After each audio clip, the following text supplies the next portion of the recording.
and why military grade uranium, depleted uranium, is in Philippines? Yeah, that's a very good question, David. And I think that's the same question that I have in my mind until this time. Because as you can see, the National Bureau of Investigation, in partnership with the Philippine Nuclear Research Institute Mhm. of my country, they kind of have a collaboration intercepting 100 kilograms of depleted uranium. And this is a military grade uranium.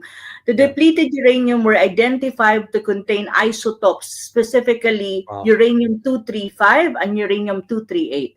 Uranium 235 and 238, I think from what I know based on my readings, is some kind of elements to when you want to have a nuclear bomb or a nuclear energy to a greater extent. But this one are depleted already. So it means, but they can be used to produce dirty bombs. So this 100 kilograms of uranium were intercepted in multiple cities, and Wow. one of that in Pasay, which is in Manila, the other one in Cagayan de Oro, and the other one in Cebu, by some families that until now we don't know what is really.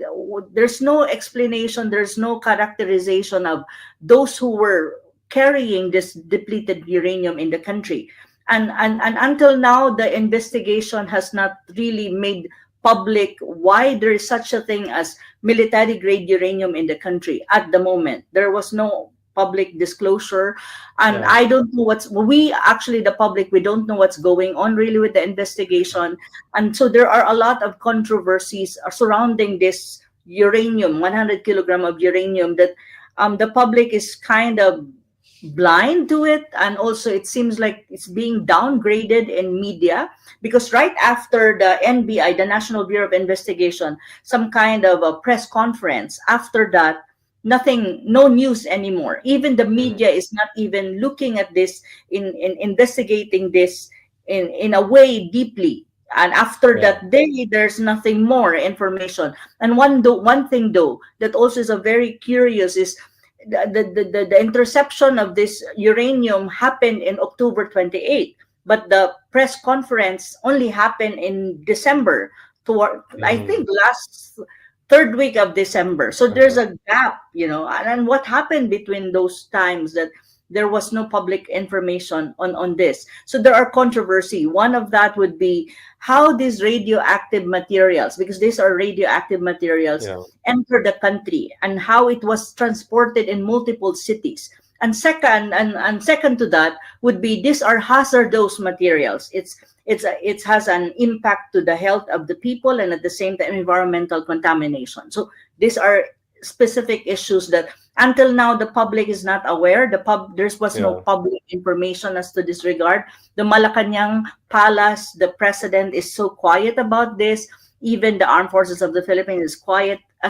Concerned agencies are so quiet about these things that there's lack of transparency in terms of how the investigation is being conducted, what are the results of the investigation.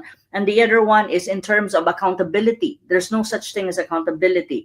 No one is trying to account, or no one is trying to own up to this, because that's an Yeah. issue of transport of a military grade uranium. And David, you're a security expert, that when you talk about military grade, it cannot be transported by ordinary vessel.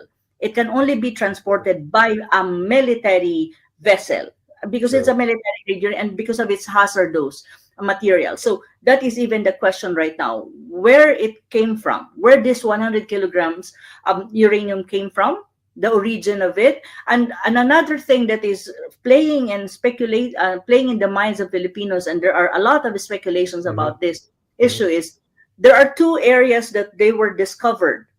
Cebu. In Cebu, you have the EDCA bases. One EDCA base or slash military base Yeah. is located in Cebu, and the other one is in Cagayan de Oro. So now people are trying to speculate, saying that probably it has something to do with the U.S. military bases that is in the country, and probably they're speculating it's the Americans who transported this radioactive materials inside the country. But of course, these are speculations. We Yeah. don't know yet, because As of now, no public information as to the result of the investigation and if the investigation is still ongoing. And why is it only now? It happened on October 28th. Why the public disclosure was only on third week of December? Yeah, there is really a gap. So this is like an issue that is being downplayed. The media is quiet about this, especially the mainstream media, quiet about this. There's nothing in the news. It was not really talked about. And even all security agency and concerned government agency are so quiet about this. Even the president know nothing about this thing. No comment at all. Well, it looks like the media is in cahoot with the government. So, but to my knowledge, is usually there is a division inside the Department of Energy, which is off the books. Believe it or not, it's budget, it's off the books, and usually it deals with this kind of stuff. Because here's the thing, Anna. Right away, when I found out about this, my first question was,